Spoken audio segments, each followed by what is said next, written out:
Khan Mumtaz atau lebih akrab disapa Eril. Benar bahwa ia anak dari orang nomor 1 di Jawa Barat. Tetapi saya melihat ada faktor lain yang menyebabkan perhatian dan simpati masyarakat begitu luar biasa kepada Eril. Media begitu antusias juga memberitakan wafatnya anak muda ini. Tetapi jika tidak disertai dengan adanya sesuatu daya tarik dari tokoh yang diberitakannya, maka berita itu akan meredup dengan cepat. Meski dipaksakan atau direkayasa untuk terus menjadi bahan berita, sepertinya itu akan sulit jika masyarakat kurang bersimpati pada sosok yang diberitakannya. Wafatnya Eril tentu saja sangat memenuhi syarat untuk menjadi bahan berita, karena berita itu selalu berkaitan dengan suatu peristiwa aktual yang menarik perhatian, dinilai penting atau kejadian yang dianggap tidak biasa. Ini menyangkut nyawa manusia dan sebuah tempat bernama Sungai Are di kota Bern, Swiss. Sangat penting diberitakan, terutama sebagai warning bagi siapapun yang akan menikmati keindahan alamnya dan merasakan kesejukan airnya dengan berenang. Kita tidak dapat memvonis Sungai Are sebagai sungai maut, karena musibah itu tidak mengenal waktu dan tempat.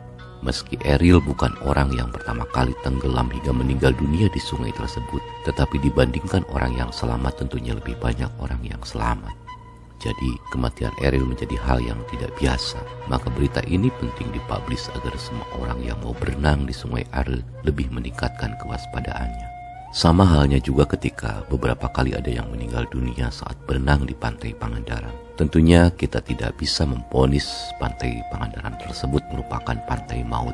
Penting untuk diberitakan dan kematiannya bisa dikategorikan sebagai hal yang juga tidak biasa, karena orang-orang yang berenang di pantai Pangandaran dan selamat tentunya itu lebih banyak. Pemberitaan Eril tidak berhenti di Sungai Are. Bahkan intensitasnya semakin meningkat dari sejak dikabarkan hilang hingga akhirnya ditemukan. Lanjut lagi ketika jenazahnya tiba di Indonesia, tiba di Bandung yang kemudian dimakamkan di samping Masjid Al-Mumtaz, Cimaung, Kabupaten Bandung.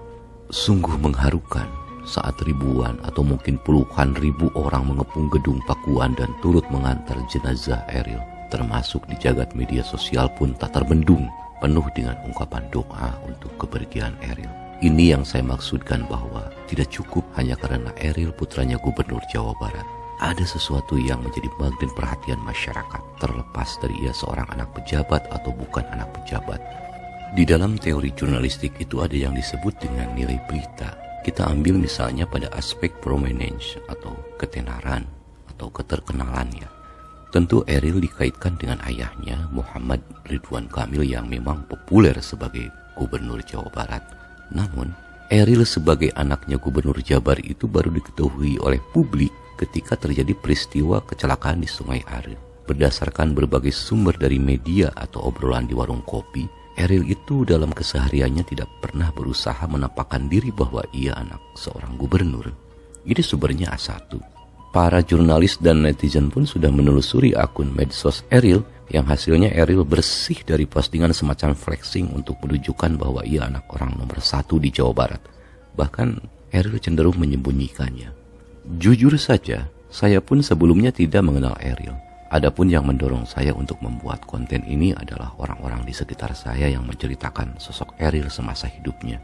Ia anak muda yang tidak menyumbungkan jabatan orang tuanya dan memiliki kesalehan sosial yang cukup tinggi.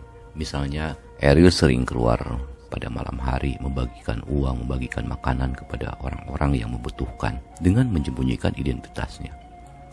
Orang yang diberi itu tidak tahu siapa yang memberinya. Itulah yang membuat saya lebih bersimpati kepada Eril, anak muda yang hobi membantu orang lain tanpa ada kepentingan apa-apa selain mengharap ridho Allah Subhanahu wa Ta'ala. Tangan kanannya memberi sementara tangan kirinya tidak diberitahu. Suatu perbuatan saleh yang saya sendiri belum mampu melakukannya, meski usia saya sudah 2 kali lipat dari usia Eril. Sikap dan kebaikan Eril lah yang membuat namanya wangi dan membuat orang bersimpati. Rasa simpati itu tidak bisa dibeli.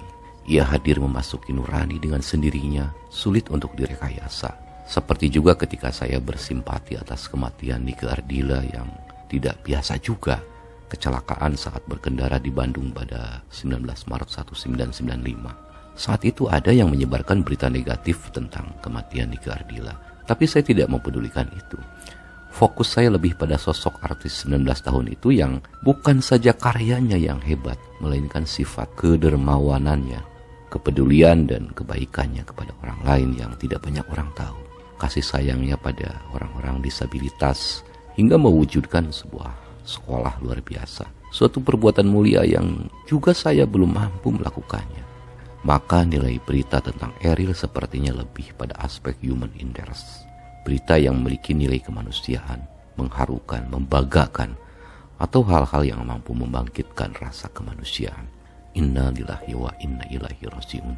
Semoga almarhum Emeril Khan Mumtaz bin Muhammad Ridwan Kamil mendapat tempat mulia di sisi Allah Subhanahu wa Ta'ala. Amin ya Rabbal Alamin. Dan kepada keluarga yang ditinggalkan, Pak Ridwan Kamil atau Kang Emil, Ibu Atalia dan seluruh keluarga, semoga tetap mendapat ketabahan dan kesabaran dalam menjalani ujian ini. Amin ya Rabbal Alamin.